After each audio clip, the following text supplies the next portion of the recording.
రండి, ఫిలిప్పీయులకు రాసిన పత్రిక 2వ అధ్యాయము 5వ వచనం. మనకందరికీ బాగా తెలిసిన పాఠ్యభాగము. ఫిలిప్పీయులకు రాసిన పత్రిక 2వ అధ్యాయము 5వ వచనం. ఇంకా బయట ఎవరైనా తిరుగుతూ తమ సమయాన్ని వృధాగా గడిపేవాళ్ళు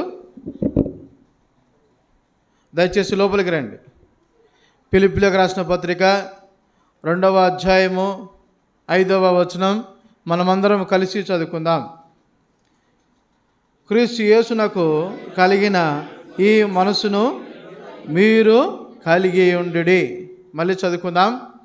క్రీస్తు యేసునకు కలిగిన ఈ మనసు మీరును కలిగి ఉండుడి. చిన్న ప్రార్థన చేసుకుందాం. దయచేసి స్థలంలో ఉంచండి, కళ్ళు మూసుకురండి. ప్రేమ నమ్ముకొని మా ప్రియ పరలోకపు తండ్రి, నీ యొక్క బంగారు పావనకు వేలాది వందనములు, కృతజ్ఞతాస్తుతులు, స్తోత్రములు చెల్లించుకుంటున్నాను. ఇదిగో దేవా, నన్ను మమ్మల్ని మీరు ప్రేమించి ప్రభా మరి నాయన నీ వాక్యం మీరు మాకు అందించే దేవుడిగా మీరు ఉన్నందుకే స్తుతిస్తూ కొని ఆడుతూ ఉన్నాను. నన్ను నీ సిలువ చాటున మరుగుపరచము. నీ ప్రేరణ మాతో మీరు మాట్లాడుతున్నాము. నీ ప్రేరణ మాతో మీరు మాట్లాడే దేవుడిగా ఉన్నందుకే వందనములు చెల్లించుకుంటూ ఉన్నాను. ఇదిగో ప్రభా, నీ ప్రజల యొక్క విలువైన అమూల్యమైన సమయాన్ని దొంగిలించక ప్రభా నీ కృపను నా పట్ల మీరు కనపరిచి నా సమస్త శరీర బలహీనతలు తొలగించి నన్ను నీ సిలువ చాటున మరుగుపరిచి నీ ప్రజలతో మీరే మాట్లాడుతురమ్మని మా ప్రభువును రక్షకును నజరేయుడైన యేసుక్రీస్తు అతి పరిశుద్ధమైన నామమున ప్రార్థన చేసే వ్యక్తం పరమ తండ్రి, ఆమేన్.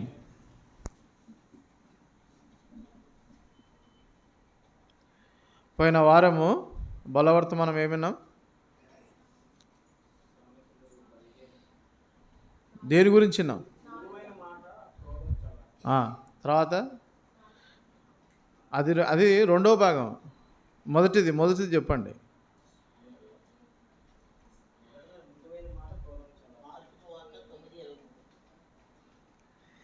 ఫస్ట్ చూచుట గురించి విన్నాం. తర్వాత మొదట చూచుట గురించి విన్నాం. ఆ తర్వాత మాట్లాడు గురించి విన్నాం. మనుషులు చూసేది, దేవుడు చూసేది, మాట్లాడేది, ఇవన్నీ విన్నాం. అయితే ఈరోజు యేసు ప్రభు యొక్క మనసును గురించి మనం కొద్దిగా జ్ఞాపకం చేసుకుందాం. చూడండి, అపోస్తలుడైన పౌలు ఈ ఫిలిప్పీ యొక్క సంఘముతో స్పష్టంగా చెప్తూ ఉన్నాడు.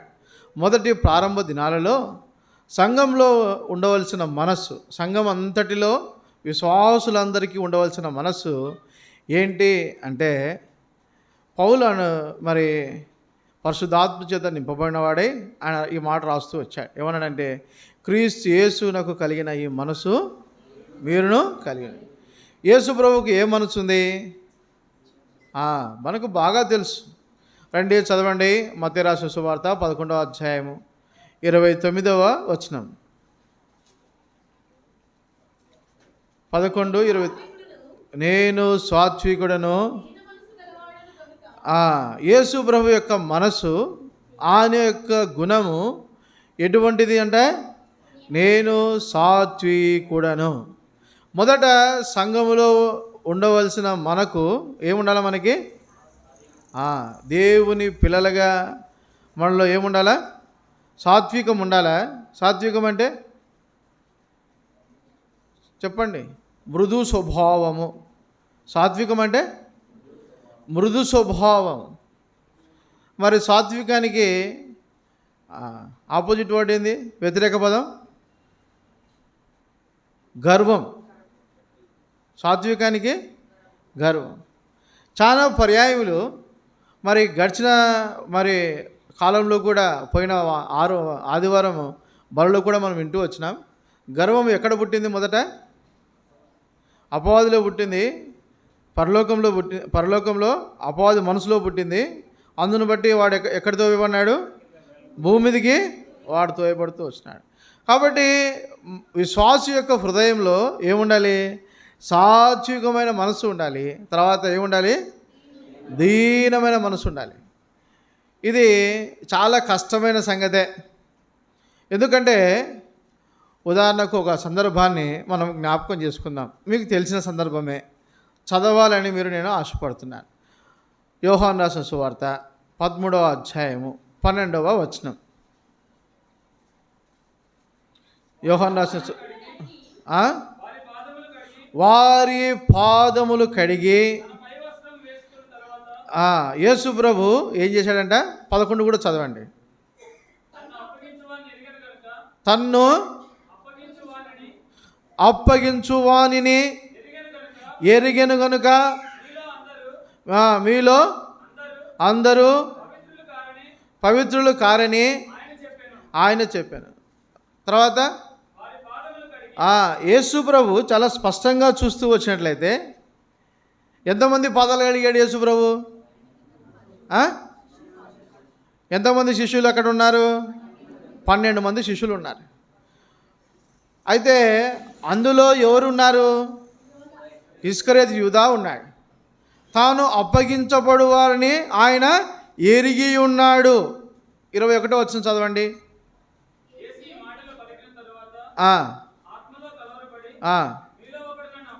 మీలో ఒకడు నన్ను అప్పగించునని మీతో నిశ్చయముగా చెప్పుచున్నాను. చూసారా యేసు ప్రభు యొక్క మనసు ఎంత దీనుడంటే, ఆయన ఒకడు యేసు ప్రభువును అప్పగిస్తాడని తెలుసు. తర్వాత యేసు ప్రభు పొందే శ్రమ, మరణము ఎంత భయంకరమైనదో యేసు ప్రభువు కూడా తెలుసు. అందుకే ఆయన గెస్తమనే తోటలో ప్రార్థన చేస్తూ ఉంటే యేసు ప్రభు యొక్క చెమట రక్త బిందువులా మారిపోయింది. అంటే అంత కృంగిపోయాడు. అంత వేదనకు, అంత భయంకరమైన శిక్షకు, మరణమునకు అప్పగించు వాని యొక్క పాదములు ఎవరు కడిగారు? యేసు ప్రభు కడిగారు. ఎవరైనా సరే, మనం ఎవరైనా సరే, మనల్ని ఎవరైనా ఒక మాట అంటే కనీసం ప్రైజ్ లార్డ్ చెప్తామా? ప్రైజ్ లార్డ్ చెప్తామా?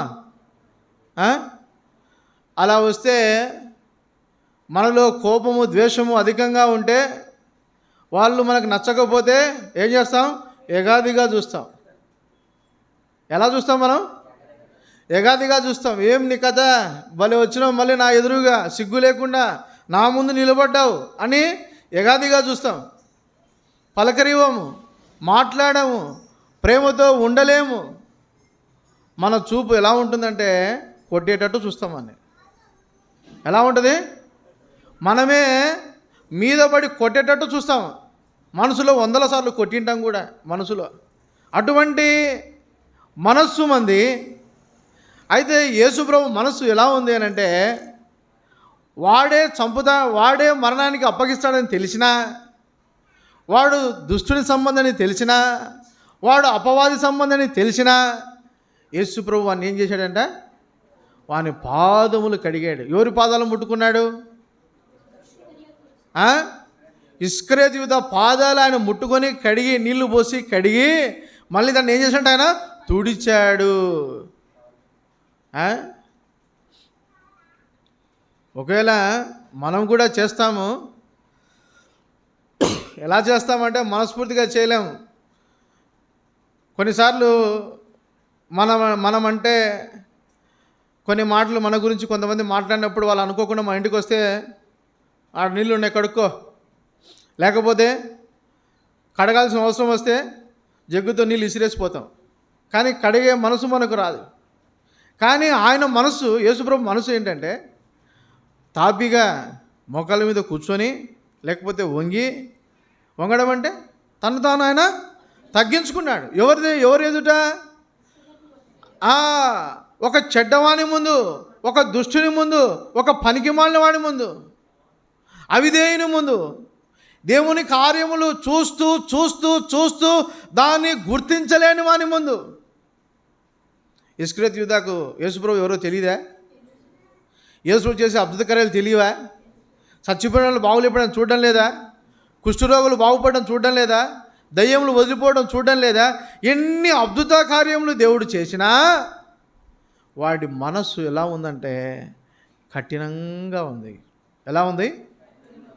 అంత కఠినాత్మమైన మనస్సు గల వాడి పాదములను యేసుప్రభు ఏం చేస్తున్నాడు?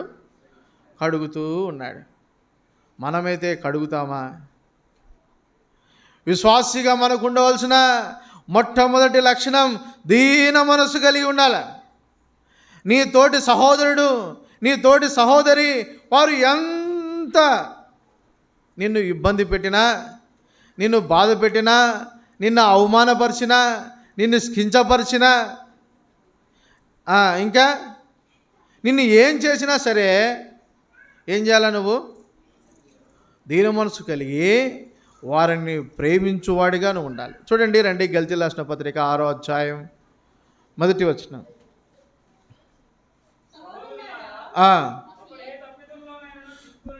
ఒకడు ఏ తప్పిదంలోనైనా చిక్కుకొని నేడలా ఎవరంట? మనము ఆత్మ సంబంధులమైతే మనలో ఏమొస్తుందంట? చదవండి. తాను కూడా శోధింపబడుదునేమో అని తన విషయమే చూసుకొనుచు ఆత్మ సంబంధులైతే సాత్వికమైన మనసుతో అట్టివానిని మంచి దారికి తీసుకొని రావాలి. మొదటి కాలంలో, ఆ కాలంలో క్రైస్తవత్వము చాలా ఇబ్బందులు గుండా ఉండేది, చాలా భయంకర పరిస్థితుల్లో ఉండేది. యేసుప్రభు అంటే కొట్టినారు, చంపినారు. అయినా కూడా క్రైస్తవత్వం ఎందుకు అంత విపరీతంగా పెరిగిపోయిందంటే ఆ కాలంలో దొంగ భక్తులు లేకనా? ఉన్నారా లేరా? రండి, చదవండి. 1 తిమోతి రాసిన పత్రిక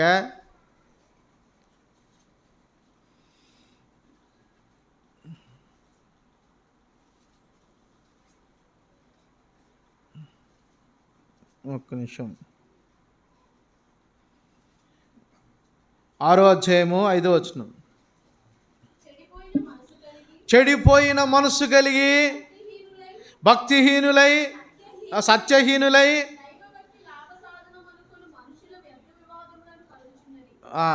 చెడిపోయిన మనసు ఉందంట. సత్యంలో నుండి హీనులైపోయారంటే తొలగిపోయారు, అంటే తక్కువ ఉంది.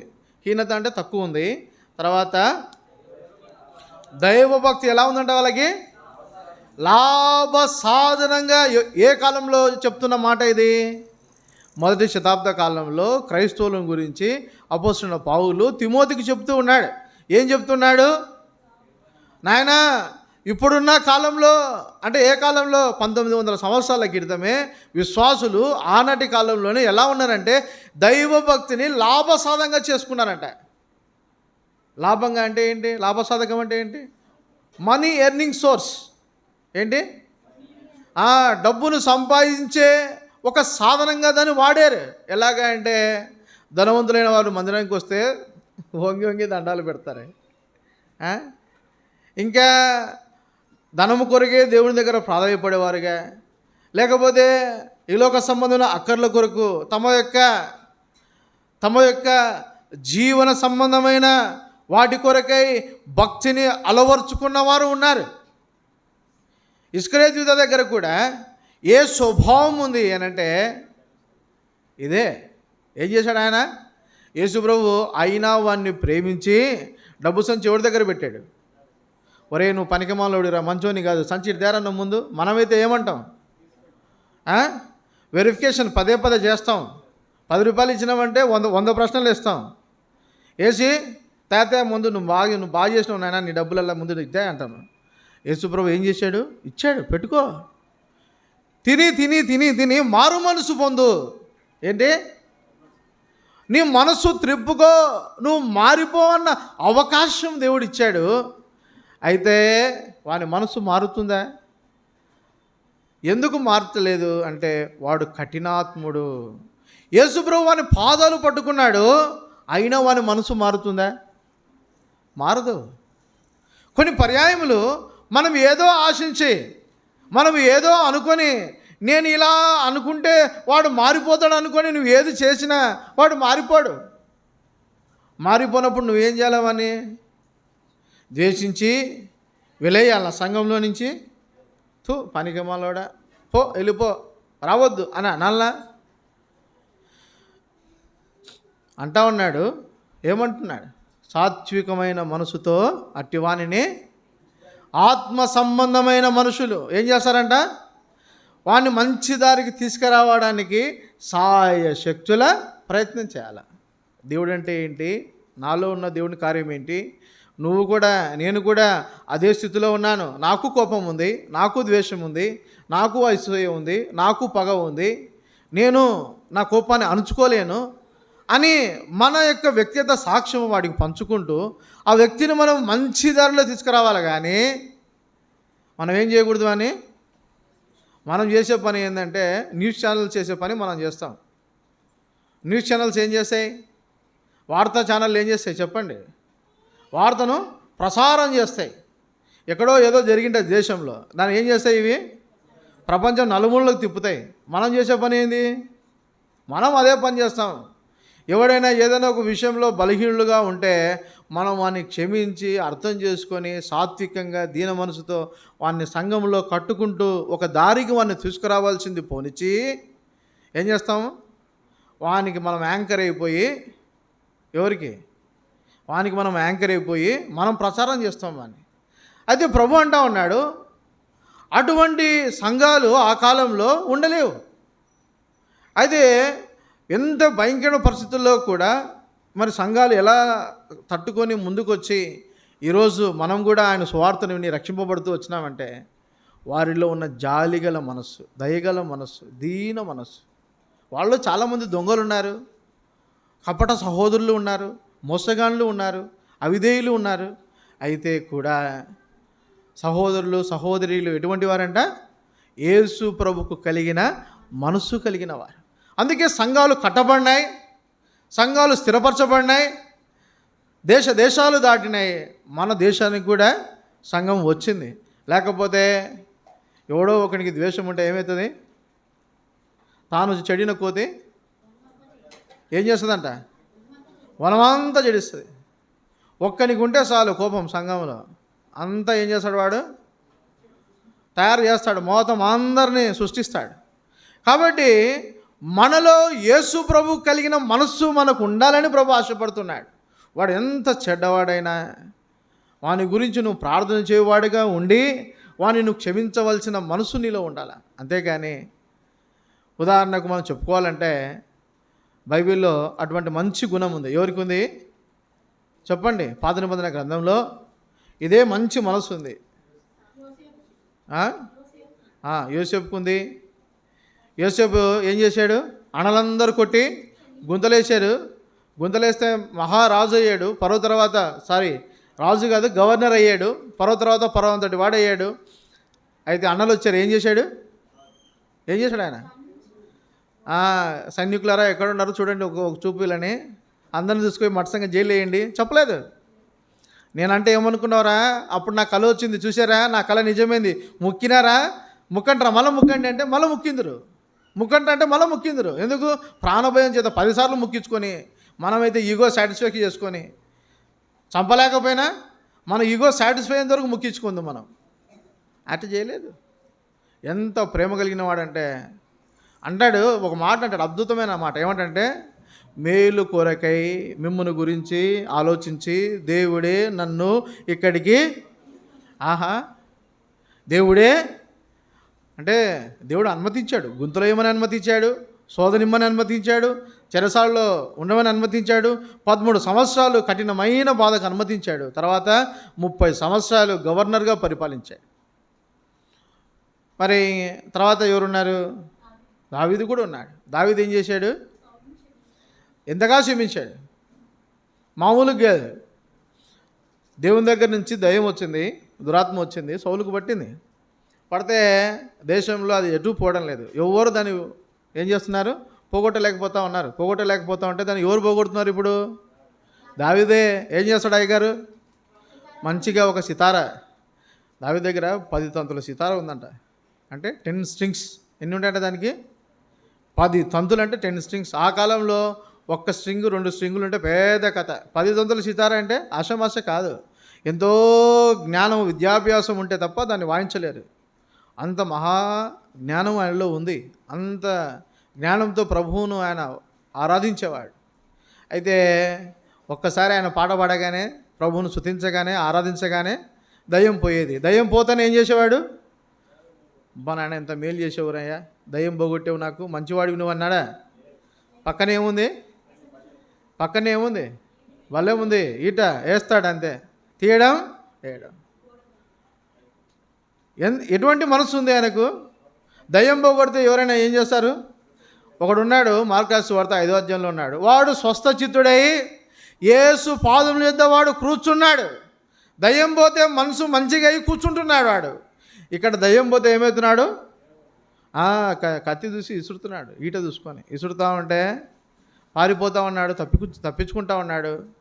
ఏం చేస్తున్నాడు ఆయన? ఎంతసేపు చూసినా, నాయనా నేను చచ్చిన కుక్క వంటిని వాడాను, మిన్నలేని కదా, ఇశ్రాయేలుకు నువ్వు రాజువు, నువ్వు రాజసింహాసనం వదిలిపెట్టి ఎక్కడికి వస్తున్నావు? నువ్వు అడవుల గుండా, అరణ్యం గుండా, నీకేం పని నాయన? మనమైతే అంటావా? చూసావా నా తడక, నేను రాజుకే టర్కు పుట్టించాను, రాజుగే నా మాట నాకు భయపడతాడు, నేనంటే ఏమనుకున్నావు, నా పవర్ అంటే ఏమనుకున్నావు? అవకాశం వచ్చింది చంపాలని. ఏమొచ్చింది? అవకాశం వచ్చింది చంపాలని. అందరూ చెప్తా ఉన్నారు, చంపు చంపు చంపు, కానిచ్చే. మనకైతే ఎవరు చెప్పాల్సిన అవసరం లేదు. మన మనసు ఏదైనా చెప్పేస్తే నెరవేర్చేస్తాం దాన్ని. నిర్ణయము టక తీసేసుకుంటాం మనం. అనేకులను ఆయన చుట్టూ ఉన్న వాళ్ళందరూ ప్రోద్బలం చేస్తూ ఉన్నారు, కానిచ్చే అంటే ఏం చేస్తున్నాడు ఆయన? చూడండి, ఆ మాట చదవండి, చాలా బాగుంటుంది. రండి,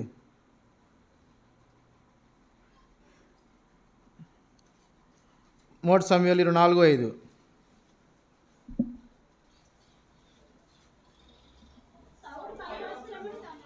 సౌలు పై వస్త్రము తాను కోసినని దావీదు మనసు నొచ్చి. ఆయన మనసు ఏమైపోయిందంట? మన మనసు నొచ్చుకుంటుందా? నాయాల నిన్ను ఈ పూటకు ఏం చేస్తున్నా? షర్ట్ కట్ చేసి వదిలిపెడుతున్నా, ఇంకొకసారి దొరికినావా వేసేస్తా నేను అంటాం మనం. చంపుతాను, రెండోసారి దొరికితే ఈసారి ఇప్పుడు కంట్రోల్ అవుతున్నాను, మళ్ళీ నేను కంట్రోల్ అవ్వని అంటాం మనం. దావీదు హృదయం ఏమంటుందంటే నొచ్చుకుంటుంది, బాధపడతా అన్నాడు. అందుకే ప్రభు అన్నాడు, ముందుగానే ప్రభు అన్నాడు. మొదటి సమూయేలు 13వ అధ్యాయం రండి, 13వ అధ్యాయం 14వ వచనం చదవండి. ఒక్కరు చదవాలా గట్టిగా. యెహోవా తన చిత్తానుసారమైన మనసు గల యొక్కని కనుగొని ఉన్నాడు. యేసు ప్రభు యొక్క మనస్సు, దేవుని యొక్క మనస్సు ఎవరిలో ఉందంట? దావీదులో ఉంది. అందుకే సౌలును ఏం చేస్తున్నాడు? క్షమిస్తూ ఉన్నాడు, విడిచిపెడతా ఉన్నాడు. యేసు ప్రభువుకు అదే మనసు ఉంది, యేసు ప్రభు మనసు ఉంది. యేసు ప్రభు కూడా ఏం చేశాడు? యేసు ప్రభు ఏ విధంగా అయితే ఇస్కరియోతు యూదాను క్షమించి వదిలిపెట్టాడో, దావీదు కూడా ఎవరు విడిచిపెట్టాడు? సౌలును విడిచిపెడతా ఉన్నాడు. మనమైతే ఎలా ఉంటాం? మనం ఒకరిని క్షమించే స్థాయిలో మనం ఉన్నామా? కొన్ని పర్యాయములు మన క్షమాపణ ఎలా ఉంటుందంటే, బ్రదర్ నేను నిన్ను క్షమిస్తాను కానీ నీతో మాట్లాడను. అది సంపూర్ణంగా క్షమించినట్ట? సరే క్షమించినాను అంటాము, కానీ ఇంకా మళ్ళీ మాట్లాడను. అతకదంగా ఏం కాదు, అతకదు, అట్లనే ఉంటుంది. అది క్షమించినట్ట? ఏది క్షమించినట్టు? మునుపునికి ఏ పరిచయము, ఏ స్నేహం అయితే ఉందో అదే స్నేహమును మళ్ళీ నువ్వు చూపిస్తే అప్పుడు నువ్వు క్షమించినట్టు. అయితే మనం అలా చేస్తామా? ఇది మన జీవితంలో ఇది సాధ్యమైన సంగతి అంటారా? సంఘముగా మన సంఘము వర్ధిల్లాలి అని అంటే మనకు యేసుప్రభు మనసు ఉండాలి, యేసుప్రభులాగా క్షమించాలి. యేసుప్రభులాగా మనం ఏం చేయాలి? సాత్వికంగా ఆత్మానుసరణ మనుషులుగా మనం ఏముండాలంటే మనలో దీన మనసు ఉండాలి.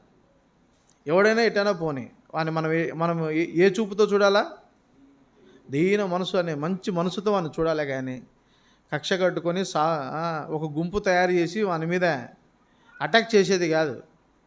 సైతాను పరలోకంలో కూడా వర్గాన్ని చీల్చాడు.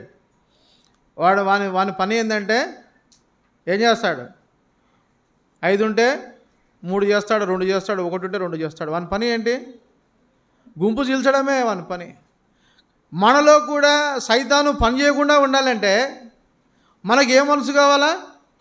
యేసుప్రభు మనసు కావాలి. అప్పుడు యేసుప్రభు మనసు మనల్ని ఏం చేస్తుందంటే తండ్రితో సమాధానపరుస్తుంది. ఏక మనసు ఏకాత్మ గలవరమై మనం ఉంటాం. మనకు బాగా తెలుసు అపొస్తలుల కార్యం 1:14 ఉంది. వారు ఏక మనసు కలిగిన వారై వారు ప్రార్థిస్తూ వచ్చినారు. తర్వాత చూడండి, తర్వాత ఇంకొక మాట చదువుకుందాం. 2 కొరింథీ 8:11.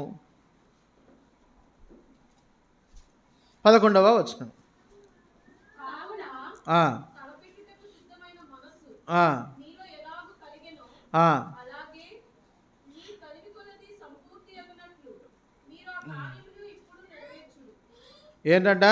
తలపెట్టుకున్నటకు సిద్ధమైన మనసు. అక్కడ పౌలు ఒక సందర్భం చెప్తూ ఉన్నాడు, దేవునికి ఇచ్చే విషయంలో ఒక మంచి మనసు ఉండాలా, ఆ మనసు సిద్ధంగా ఉండే మనసు ఉండాలని చెప్పాడు. అయితే భౌతికంగా ఆ కాలంలో సంఘంలోని అక్కర్లను బట్టి వారు ఇస్తూ వచ్చారు. అయితే ఈ కాలంలో ఈ మన సంఘంలో మనం ఏమి ఇవ్వాలి ప్రభు కంటే ధనము రెండవది. ధనము ప్రభుకి ఇచ్చేది అది 2వ స్థానంలో ఉంది. అయితే మొదటిది ప్రభుకు నువ్వు ఇవ్వాల్సింది ఏంటి? నీ సమయం. ఏమి ఇవ్వాలి ప్రభుకి? నీ సమయం. దాన్ని నువ్వు ఇవ్వడానికి నువ్వు ఎలా ఉండాలా? సిద్ధంగా నువ్వు ఉండాలి. కొన్ని పర్యాయములు మనము ఎలా ఉంటామనంటే మనము సిద్ధంగా ఉండలేం. ఏమంటాం? అలసిపోయానని అంటాం, బాధపడినాను అంటాం, సరిగా జరగలేదు అనుకుంటాం, ఇంకా ఏమనుకుంటాం? నేను రాలేను అంటాం. దేనికి రాలేం? ఎక్కడికి రాలేం?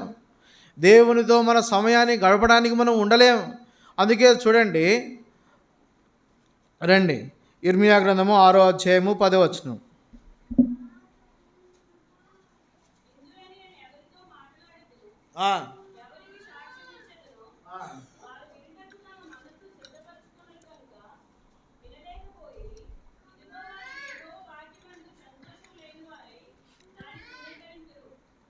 వినుటకు వారికి ఏం లేదంట?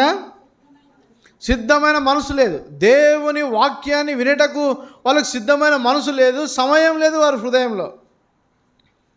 వారు దేవునికి తమ హృదయంలో సమయం ఇవ్వడం లేదు, అందుకు వారికి సిద్ధమైన మనసు లేదు. అందుకే వారు వాక్యాన్ని వినలేకపోతూ ఉన్నారు. వాక్యం వినలేకపోతే ఎవరు పనిచేస్తారు? మన మనసులో సైతాన్ గాడు పనిచేస్తాడు. ఒకవేళ వాక్యం వింటే, దేవునికి నీ హృదయాన్ని నీ సమయాన్ని నువ్వు ఇస్తే, అప్పుడు నీ హృదయం ఏమవుతుంది? లూకా 8 చదవండి 15.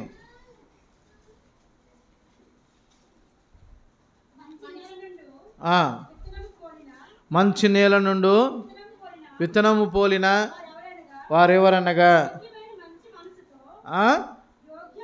యోగ్యమైన మంచి మనసుతో వాక్యం విని దాన్ని అవలంబించి ఎట్లంట?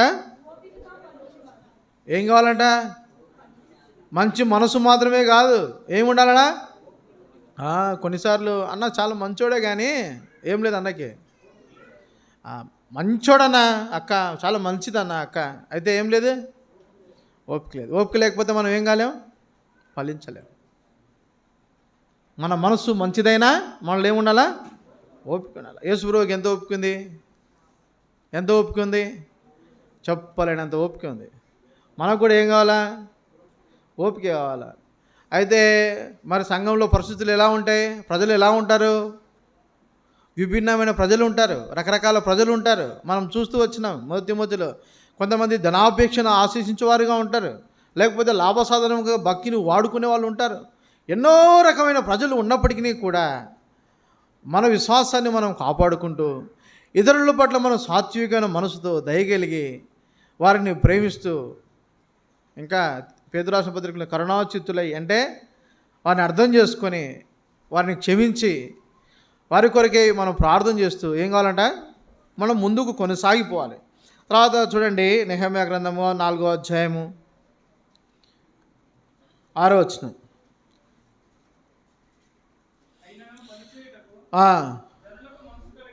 ఇప్పుడు మొదటిది యేసు ప్రభు మనసు, అది క్షమించే మనసు, దయగలిగిన మనసు, దీన మనసు, సాత్వికమైన మనసు. రెండోదిగా మనం చూస్తూ వచ్చినాం, మనలో సిద్ధపాటు కలిగిన మనస్సు ఉండాలి. దేని కొరకు? దేవుని వాక్యమును విని దాన్ని అర్థం చేసుకొని దాని గుణంగా మనం ఉంటే అప్పుడు మనలో ఏ మనసు వస్తుందంట? పని చేసే మనసు వస్తుంది. ఎక్కడ పని చేసే మనసు? ఆ, మొదటిది దేవుని పని చేసే మనసు వస్తుంది. దేవుని పని ఏంటి?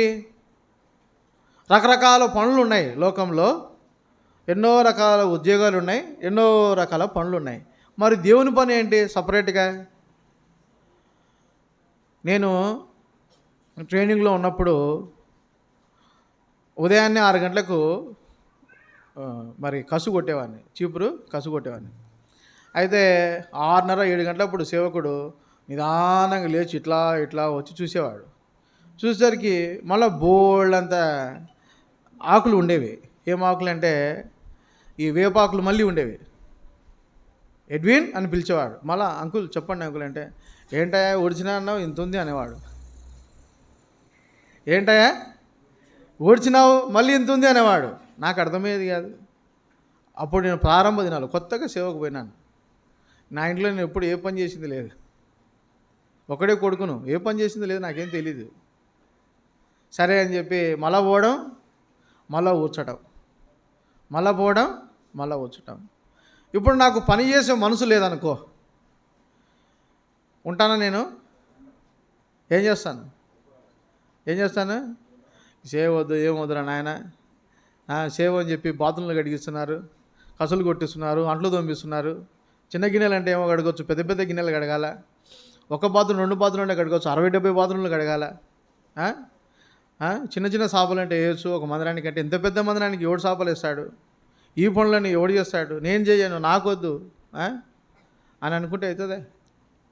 మనం కూడా కొన్ని పర్యాయములు ఎట్లుంటామంటే వైట్ కలర్లో వస్తాం, అఫీషియల్గా వస్తాం, అలా భోజనం చేస్తాం, అలా వెళ్ళిపోతాం. ఏం చేస్తాం? అఫీషియల్గా అలా వచ్చి అలా భోజనం చేసుకొని అందరితో ప్రేమగా మాట్లాడి అలా వెళ్ళిపోతాం. అదే పనిచేసే మనసు? పనిచేసే మనసు ఏంటి? ఏం పని చేయాలా? దేవుని ఇంటిలో అన్ని పనులు చేయాలి. ఎందుకు? మన సహవాసం యొక్క క్రమం ఏంటి? ఒక మాట చెప్తాను, జ్ఞాపకం చేస్తాను. ఫిలిప్ అంకులు మరి ఆయన ఉద్యోగం చేసే కాలంలో చాలాసార్లు బక్సింగ్ అంకులు వాళ్ళ ఇంటికి వెళ్ళేవాడంట. అప్పుడప్పుడు ఏదన్నా పని పడి ఆ ప్రాంతం పోయినప్పుడు వాళ్ళ ఇంటికి పోయేవాడు. పోతే బక్సింగ్ అంకుల్ బాగా ఆయన టేబుల్ మీద కూర్చోబెట్టుకొని బక్సింగ్ అంకుల్ని ఈయన అందరు కలిసి టేబుల్ మీద తినేవాళ్ళంట. కొద్ది దినాల తర్వాత దేవుడు మాట్లాడాడు. ఎవరితో? ఫిలిప్ అంకుల్తో మాట్లాడాడు. ఆయన సేవకు సమర్పించుకున్నాడు. హెబ్రోన్కి వచ్చాడు. హెబ్రోన్కి వస్తే అక్కడ మామూలుగా ట్రైనింగ్ గార్డ్స్ ఉంటారు కదా, పిలిస్తే అడిగారు, చెప్పారు, నేను ఫిలిప్ని వచ్చానని చెప్పు. ఎవరు? నేను ఫిలిప్ని వచ్చానని చెప్పు అన్నాడు. అంటే చెప్తానని పోయి చెప్పాడు. చెప్తానన్నాడు. బక్సింగ్ అంకుల్ అన్నాడు, ఓకే ఉండనివ్వండి అన్నాడు. తర్వాత ఒక అర్ధగంట తర్వాత, ఏంట్రా నా ఇంటికి వస్తే నేను అంత మర్యాద ఇచ్చాను, ఇడికి వస్తే నన్ను పట్టించుకుంటలేడు. మళ్ళీ పిలిచాడు. మళ్ళీ ఇంకో ట్రైనింగ్ పిలిచానా, బ్రదర్ మీరు చెప్పారా లేదంటే చెప్పాను, మళ్ళీ చెప్పండి నేను ఫిలిప్ని వచ్చినాను అన్నాడు. అయితే తనకు మాన్యువల్ డ్యూటీ చేసేయమన్నాడు. మాన్యువల్ డ్యూటీ అంటే ఏంటి? మందిరంలో పనులు. ఏం చేశాడంట? బాత్రూమ్లు కడిగే డ్యూటీ చేశారంట. ఏం చేశారంట? బాత్రూమ్ కడిగే డ్యూటీ చేశారంట. బాత్రూమ్ కడిగే డ్యూటీ చేస్తే ఆయనేమో ఆఫీసర్. ఎవరు? ఆఫీసర్. ఫస్ట్ రాంగని ఏం పని చేశారు? బాత్రూమ్ కడిగే డ్యూటీ చేశారు. ఇప్పుడు పని చేసే మనసు రావాలా వద్దా? పాపం పోయాడు. పోతే ఒక హిందీ ఆయన ఉన్నాడంట, దైవసేవకుడు, ఎత్తు ఉంటాడంట, ఆయన పేరు మర్చిపోయాను. ఆయనేమో బాగా ఖుషిగా పాటలు పాడుకుంటా కడుగుతా ఉన్నాడంట బాత్రూంలో. ఈయనేమో ఎంతో దిగాలుగా బాధపడిపోతా ఉన్నాడంట. నేనేంట్రా ఇంతవాడిని ఇక్కడికి వచ్చి ఈ విధిగా అడుగుతున్నాను అని బాధపడుతూ ఉంటే ఆయన అడిగిందంట, ఏం బాధపడుతున్నా అంటే, ఇటువంటి పని అప్పచెప్పారు నాకు అని బాధపడినాడు. అప్పుడు అన్నాడంట, ఇది దేవుని పని, దేవుని పిల్లలు తెలియక మరి చిన్నపిల్లలు వాళ్ళంతా గట్టిగా చేశారు, మనం దీన్ని సరిగా చేయాలి, మనకు ఆశీర్వాదం వస్తుంది అని చెప్పి ఆయన మళ్ళీ హిందీలో పాటలు పాడుకుంటూ ఆ హిందీ దైవసేవకుడు పని చేసుకుంటూ వెళ్ళిపోయాడంట. అప్పుడు ఆయన ఆలోచన చేశాడు కదా, ఓహో ఈ పని చేసినప్పుడు నాకు దేవుడు ఆశీర్వదిస్తాడా? బక్సింగ్ గారికి ఆతిథ్యం ఇస్తేనే కాదు, లేకపోతే ఆయనకు ధన సహాయం చేస్తేనే కాదు, మంచి మర్యాదలు చేస్తేనే కాదు, దేవుడు నాకు ఈ పని చేసినా కూడా ఆశీర్వదిస్తాడు. వెంటనే ఆయన మనసు మార్చుకున్నాడు. ఆ తర్వాత నమ్మకంగా దేవుని కొరకు ఆయన ఈ లోకంలో జీవించాడు. 2013లో ఆయన మహిమా పిలుపుని అందుకొని ఆయన పరమునకు వెళ్ళిపోయాడు. కాబట్టి మనము దేవుని ఇంటిలో అన్ని పనులు చేయాలి. నువ్వు కొట్టు, నువ్వు కొట్టు చెప్పకూడదు, ఎవరికి చెప్పకూడదు. కొద్ది రోజుల తర్వాత నా మనసు నాకు ఒకటి చెప్పింది. ఏం చెప్పిందంటే, ట్రైనింగ్లో ఉన్నప్పుడు నీ ఎదుట ఏదైనా ఒక పని కనపడితే నువ్వు చెయ్యని ఇంకొకటి చెప్పకూడదంట. ఏంటంటే, నువ్వు చెయ్యని ఇంకొకటి చెప్పకూడదు, అది నువ్వే చెయ్యి. ఎవరు చేయాలి? నా ఎదుట నేను ట్రైనింగ్లో ఉన్నప్పుడు ఏదైనా ఒక పని నాకు కనపడితే అది నేనే చేసేవాడిని. నాతో పాటు ఒకడు ఉండేవాడు, వాడు బాగా పనిచేసేవాడు. వాడిని చూసి నేను నేర్చుకున్నాను. వాస్తవానికి వాడంతే గేదెలాగా ఎద్దులాగా పనిచేసేవాడు, నమ్మకంగా పనిచేస్తూ ఉండిపోయేవాడు. నేను కూడా వాడిని చూసి చాలా విషయాలు నేర్చుకున్నాను. నేనేమంటానంటే, మనము దేవుని ఇంటిలో నమ్మకంగా మనం ఉండి పని చేస్తే, ఆ మనస్సు మనకుంటే దేవుడు మనల్ని ఆస్వాదిస్తాడు. చాలా పర్యాయములు దేవుడు ఆస్వాదిస్తాడన్న మనసు మనకు ఉండదు, పని చేయాలన్న మనసు మనకు ఉండదు, వంతులేసుకునే మనసు మనకు ఉంటుంది. నేను వండినాను, నువ్వు వంటలు కడుగు. నేను వండినాను, నువ్వు వంటలు కడుగు. నేను తిన్నాను, నువ్వు ప్లేట్లు కడుగు చెప్తాము. కానీ ఆనాడు మరి వారు మందిరం కట్టుకుంటా ఉన్నారు. ఎవరు? ఇశ్రాయేలు ప్రజలు పడిపోయిన దేవుని మందిరాన్ని వారు కడుతూ ఉన్నారు. ఒరే, నేను ఈ రోజంతా రాళ్ళు మోసాను, నువ్వు నా బదులు నువ్వు పోయి అని చెప్పలేదు. వాళ్ళు రాత్రింబగళ్ళు నిద్రలు మేలుకొని తమ యొక్క భౌతిక దేహాన్ని నలగొట్టుకొని వారు కష్టపడి మందిరాన్ని కట్టుకున్నారు. మన జీవితంలో మనం కూడా మందిరంలో మన భౌతిక దేహాన్ని మనం ఏం చేయాలా? కొన్నిసార్లు మనకు కష్టమే, కానీ ఏం చేయాలా? ఓర్చుకోవాలా, శ్రమపడాలా. దేవుడు అప్పుడు దాన్ని ఏం చేస్తాడు? గుర్తించి మనకు రావాల్సిన ఆశీర్వాదం ఆయన అనుగ్రహిస్తాడు. నా కాలు ఇరిగింది, నెల రోజులు అయింది. అయినా మీలో చాలామందికి తెలుసు నేనేం చేసేవాడిని, సువార్తకు పోయేవాడిని, తిరిగేవాడిని. ఎందుకు? దేవుడు నన్ను ఆస్వాదించాలని. కాబట్టి మనకు పని చేసే మనసు ఉండాలి, తప్పించుకునే మనసు, సోమరిధనంగా ఉండే మనసు, ఇంకా వంతులు వేసుకునే మనసు మనకు ఉండకూడదు. తర్వాత ముగిస్తాను, 2 మాటలు చెప్పి నేను క్లుప్తంగా ముగిస్తాను. చూడండి, హోషేయ గ్రంథము 10వ అధ్యాయం 2వ వచనం.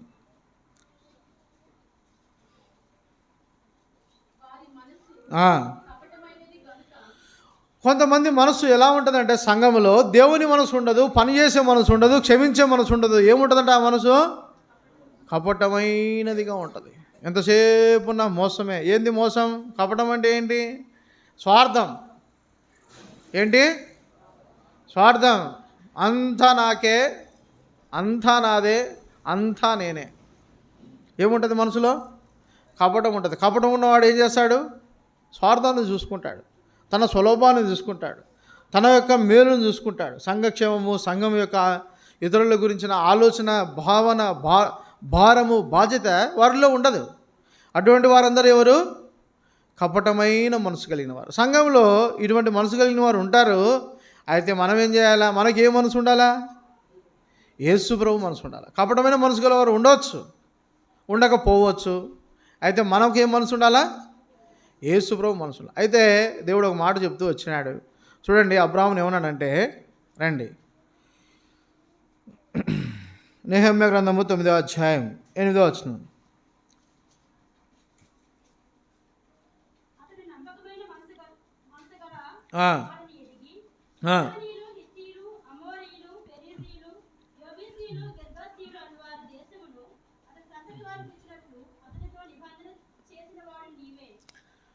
దేవుడు అబ్రహామును నమ్మకమైన మనసు గలవాడని ఎంచి అతనికి దేవుడు నిబంధన చేశాడు.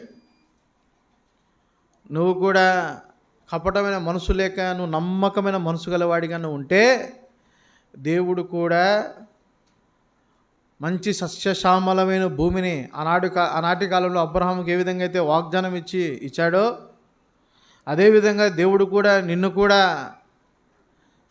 వాగ్దానపూర్వకంగా ఆయనను నడిపిస్తాడు. సర్వ సమృద్ధి అయిన జీవితంలోనికి ఆయన నిన్ను తీసుకొని పోతాడు. లోతు అన్నాడు, అబ్బాబ్బా ఏం అందం ఉందిరా ఇక్కడ, ఇటే పోతా నేను అన్నాడు. ఏంటది? ఎట్లుందంట? యెహోవా ఏదెను తోటవలే ఉందంట. పాపం అబ్రాము ఎటు పోయాడు? ఎడారి ప్రాంతంలోనికి పోయాడు. కానీ దేవుడు ఎవరిని ఎక్కడ ఆస్వాదించాడు? నువ్వు ఎక్కడున్నా సరే, నువ్వు చెరసాలలో ఉన్నా యోసేపు వలె, అబ్రాము వలె ఎడారిలో ఉన్నా, యాకోబు వలె అరణ్యంలో ఉన్నా, ఇసాకు వలె అందరూ నీ బావులు బూడ్చి నిన్ను పంపిస్తూ ఉన్నా, దేవునికి నువ్వు నమ్మకంగా ఉంటే దేవుడు నిన్ను ఏం చేస్తాడు? నీకు వాగ్దానం ఇస్తాడు. ఆయన నీకు వాగ్దానం ఇచ్చి నిన్ను ఆశీర్వదించి ఆయన నిన్ను ఏం చేస్తాడంటే సర్వ సమృద్ధిలోనికి ఆయన నడిపిస్తాడు. అయితే నీకేం మనసు ఉండాలా? నమ్మకమైన మనసు ఉండాలి. అబ్రాహాముకు నమ్మకమైన మనసు ఉంది.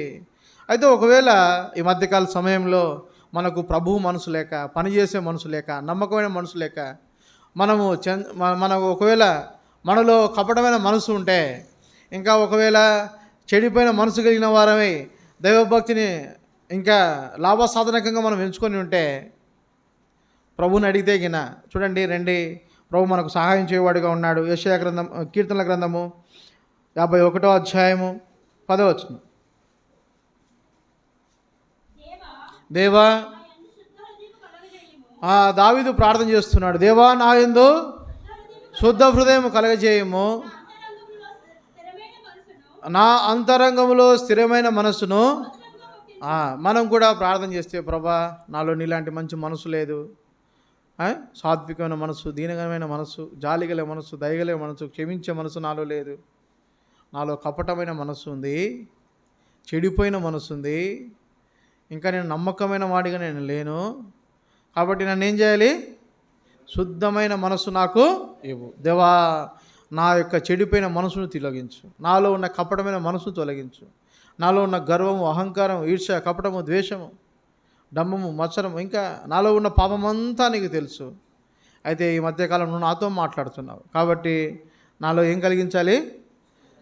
శుద్ధమైన మనసు. నీకేం మనసు ఉందో దేవా, అదే మనసు నాకు ఇవ్వు. మనం అడిగితే దేవుడు ఇవ్వడా? చూడు, ఖచ్చితంగా ఆయన ఇచ్చేవాడుగా ఉన్నాడు. తర్వాత రండి, 141వ అధ్యాయము 4వ వచనం, కీర్తనలు.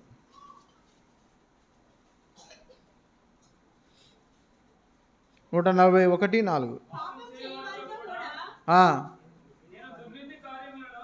పాపము చేయు వారితో కూడా నేను దుర్నీతి కార్యములలో ఏం కాకుండా చొరబడకుండునట్లు నా మనస్సు దుష్కార్యమునకు అడగాల, ప్రభువుని అడగాల, ప్రభు నాకు శుద్ధ మనసు ఇవ్వు. కొన్నిసార్లు మనం ఎలా ఉంటామంట? పాపం చేయడానికి చొరబడతామంట. చొరబడడం అంటే వేరేవాడు అవకాశం ఇవ్వాల్సిన అవసరం లే, మన మీద దూసుకొని పోయి చేసేస్తాం. అట్లా కాకుండా దేవా నాకు ఏం చేయాలంట? నన్ను కాపాడు. మళ్ళీ చదవండి అన్నమాట. పాపము చేయవారితో కూడా నేను దుర్నీతి కార్యం అంటే చెడ్డ పని చేయకుండానట్లు, చొరపడకున్నట్లు నా మనసు తిరగనీయద్దు దేవా, నన్ను కాపాడు. నాలో కపటమైన మనసు లేకుండా శుద్ధమైన మనసు ఇచ్చి నన్ను తిరగనీయద్దు. అటు ఇటు అటు ఇటు అటు ఇటు. మన మనసు ఎట్లుంటుంది చెప్పండి? మన మనసు 2 పడవల మీద కాలేసిపోతుంటాం హ్యాపీగా. ఎప్పుడు దాకా? శ్రమ, నింద, అవమానం వచ్చేదాకా పోతానే ఉంటాం. ఏం చేస్తుంటాం? ఖుషీగా పోతుంటుంది మన మనసు అంతా. లోకంలో ఉంటే లోకానుసారమైన జీవితం, దేవుని చర్చికి వస్తే ఆత్మానుసారమైన జీవితం, బంధువుల దగ్గరికి పోతే బంధువుల సంబంధమైన జీవితం, ఎక్కడికి పోతే అక్కడ ఊసరి వీళ్ళ కంటే మనం బాగా మారిపోతాం, మంచిగా మనము మారిపోతాం. అయితే అట్లా కాకుండా దేవా నువ్వు నన్ను కాపాడు, నన్ను త్రిప్పనీయొద్దు, నన్ను అట్లనే తిరగనీయొద్దు, నన్ను రక్షించు అని నువ్వు అడిగితే అప్పుడు దేవుడు ఏం చేస్తాడంటే, చూడండి యెషయా గ్రంథము 32వ అధ్యాయం 4వ వచనం చివరిగా చదువుకుందాం. యెషయా గ్రంథము 32వ అధ్యాయము 4వ వచనం. ఆ, ఒకవేళ ఇంతకాలం నువ్వు అటు ఇటు తిరిగావేమో, నీ మనసు సరిలేదేమో, అయితే నువ్వు చంచలుడు అయినా సరే దేవుడు నిన్ను ఏం చేస్తాడంట? జ్ఞానముతో నిన్ను నింపుతాడు. జ్ఞానము గ్రహించువానిగా ఆయన నిన్ను తయారు చేస్తాడు. నువ్వు చెంచలుగా అటు ఇటు తిరుగుతూ ఉండవచ్చు, కపటమైన వాడివై ఉండవచ్చు, చెడిపోయిన మనసు గల వాడివై ఉండవచ్చు, నేను మనమందరము అదే స్థితిలో మనం ఉండవచ్చు. అయితే దేవుడు మనకు తన జ్ఞానం అనుగ్రహిస్తాడు. ఆ జ్ఞానంతో మన మనసును మనం మార్చుకుంటాం. ఆ జ్ఞానము మనం పాపం చేయకుండా మనల్ని కాపాడుతుంది. అంత మాత్రమే కదా, ఆ జ్ఞానం చేత ప్రభువును మనం సంతోషపెడతాం. ప్రభువు కోరుకున్నట్టు మనం బ్రతుకుతాం. ఈ లోకంలో ప్రభు కొరకై మనం నమ్మకమైన వారిగా మనము జీవిస్తాం. కాబట్టి ఇటు మనసు కలిగిన వారి మనం కూడా ప్రార్థన చేస్తే ప్రభు మనకు తన మనసును మనకు ఆయన అనుగ్రహిస్తాడు. రండి, మనం పరీక్షించుకుందాం. ప్రభు యొక్క బలలో యోగ్య రీతిలో మనం పాలు పొందినట్టు ప్రభు మనకు సహాయం చేయనుగాక.